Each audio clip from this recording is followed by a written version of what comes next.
Ang tanong ni Peace the World ay, kapag daw ba hinahaplos ang hita, nababasa daw ba ang kineperot? Sa ating pag-uusapan for today's video, interesado ka bang malaman kung ano ang sagot? Please keep on watching para bago yan.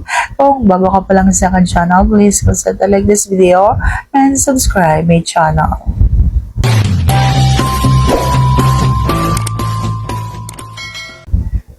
Ang sagot ko ay oo, kahit hindi doon sa hita.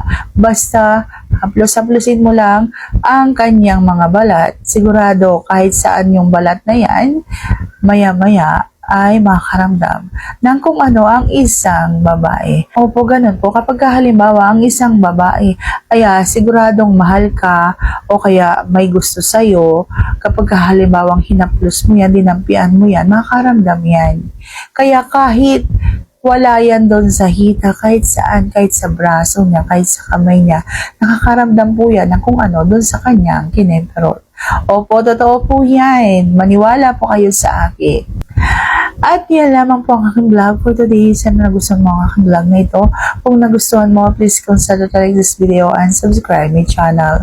Thank you for watching. See you on my next vlog.